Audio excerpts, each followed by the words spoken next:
اعوذ باللہ من الشیطان الرجیم بسم اللہ الرحمن الرحیم وَإِذْ يَرْفَعُ إِبْرَاهِيمُ الْقَوَاعِدَ مِنَ الْبَيْتِ وَإِسْمَاعِيلُ رَبَّنَا تَقَبَّلْ مِنَّا إِنَّكَ أَنْتَ السَّمِيعُ الْعَلِيمُ سورۃ البقرہ آیت نمبر 127۔ تعمیر بیت اللہ کی قبولیت کی فکر۔ وَإِذْ يَرْفَعُ إِبْرَاهِيمُ الْقَوَاعِدَ مِنَ الْبَيْتِ وَإِسْمَاعِيلُ، اور وہ وقت بھی یاد کرنے کے قابل ہے جب حضرت ابراہیم علیہ السلام کعبے کی بنیادیں اٹھا رہے تھے، اور اسماعیل علیہ السلام بھی، یعنی حضرت اسماعیل علیہ السلام بھی ان کے ساتھ اس خدمت میں شریک تھے۔ حضرت ابراہیم علیہ السلام تعمیر کر رہے تھے اور حضرت اسماعیل علیہ السلام پتھر اٹھا کر انہیں دے رہے تھے، اور دونوں نہایت عاجزی اور انکساری کے ساتھ یہ دعا مانگ رہے تھے، ربنا تقبل منا، اے ہمارے رب ہم سے قبول فرما، یعنی بیت اللہ شریف کی اس خدمت کو قبول فرما، اور قیامت تک کے لیے اس کو عبادت، طواف اور اعتکاف کی عبادت کے لیے آباد فرما دے۔ انک انت السمیع العلیم، بے شک تو سننے والا ہے، جاننے والا ہے،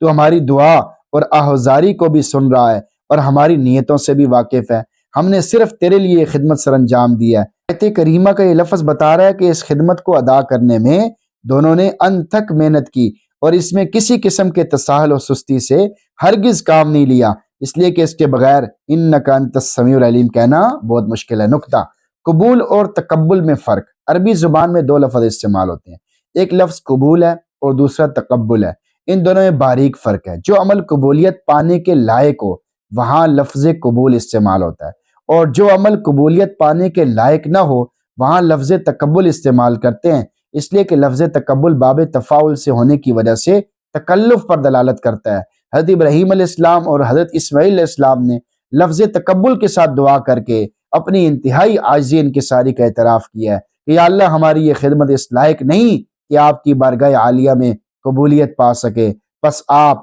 صرف اپنے فضل و کرم اور جود و سخا کا مظاہرہ کرتے ہوئے اسے قبول فرما لیجئے۔ آیت کا میسج آپ کے نام۔ قبولیت کے لیے آہوازاری کرنی ضروری ہے۔ اس آیت سے معلوم ہوا کہ عبادت اور دین کی خدمت کے بعد اللہ رب العزت کے سامنے آہوازاری کرنی ضروری ہے، تاکہ وہ عبادت اور خدمت بارگاہ خداوندی میں قبول ہو جائے۔ میں نے پایا ہے اسے اشک سحرگاہی میں، جس در ناب سے خالی ہے صدف کی آغوش۔ نمبر 2، کام بھی کریں اور ڈریں بھی۔ کام بھی کریں اور ساتھ ساتھ ڈریں بھی صحیح، اس لیے کہ دین میں بصیرت رکھنے والے مومن کی شان یہ ہوتی ہے کہ وہ کام بھی کرتا ہے اور ڈرتا لرزتا بھی رہتا ہے، کہ ایسا نہ ہو کہ اس نیکی اور خدمت کو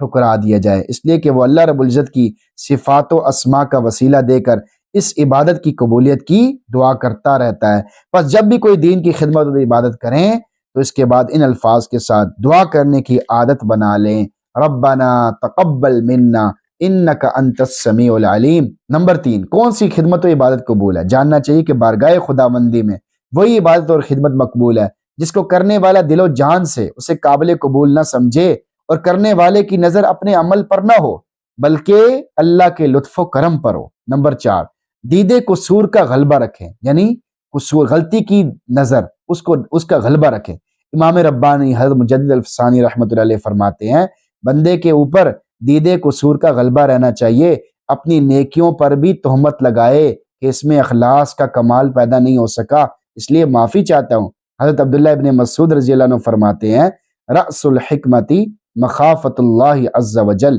حکمت و دانائی کی چوٹی اللہ کا خوف ہے، یعنی حکمت و دانائی کا بالکل بلند مقام، یعنی جیسے پہاڑ کی چوٹی ہوتی ہے بالکل اوپر کنارہ ہوتا ہے، وہ کافی اونچا ہوتا ہے، اسی طرح حکمت اور دانائی، عقل مندی کی جو انتہا ہوتی ہے وہ اللہ کا خوف ہے، کہ آدمی عمل بھی کر رہا ہے، نماز بھی پڑھ رہا ہے، روزے بھی رکھ رہا ہے، دعوت بھی دے رہا ہے، قرآن بھی پڑھ رہا ہے، دین کے کام بھی کر رہا ہے، لیکن ساتھ ساتھ رو بھی رہا ہے، اللہ سے ڈر رہا ہے اور اللہ سے معافی مانگتا جا رہا ہے، تو ایسا آدمی کامیاب ہو جاتا ہے، اور ایسا آدمی حکمت اور دانائی کی چوٹی پر پہنچ جاتا ہے، پھر اللہ تعالیٰ سے ایسی چیزیں وہ حاصل کر لیتا ہے جو عام طور پہ لوگ حاصل نہیں کر پاتے، اور اللہ تعالیٰ سے اپنی بہت ساری باتیں منوا لیتا ہے، یعنی تہجد میں رو کر آدمی بہت سارے پھنسے ہوئے کام اللہ سے ٹھیک کروا لیتا ہے اور اپنی دنیا آخرت سنوار لیتا ہے۔ تو ہمیں بھی چاہیے کہ ہم اپنے اندر خوف پیدا کریں، جتنا بھی کام ہو رہا ہے اس پہ شکر بھی ادا کریں اور ساتھ ساتھ خوف بھی پیدا کریں، کبھی بھی اپنے کسی عمل پر مطمئن نہ ہو بلکہ ہر وقت اللہ کے فضل و کرم کو سامنے رکھیں اور اللہ تعالیٰ سے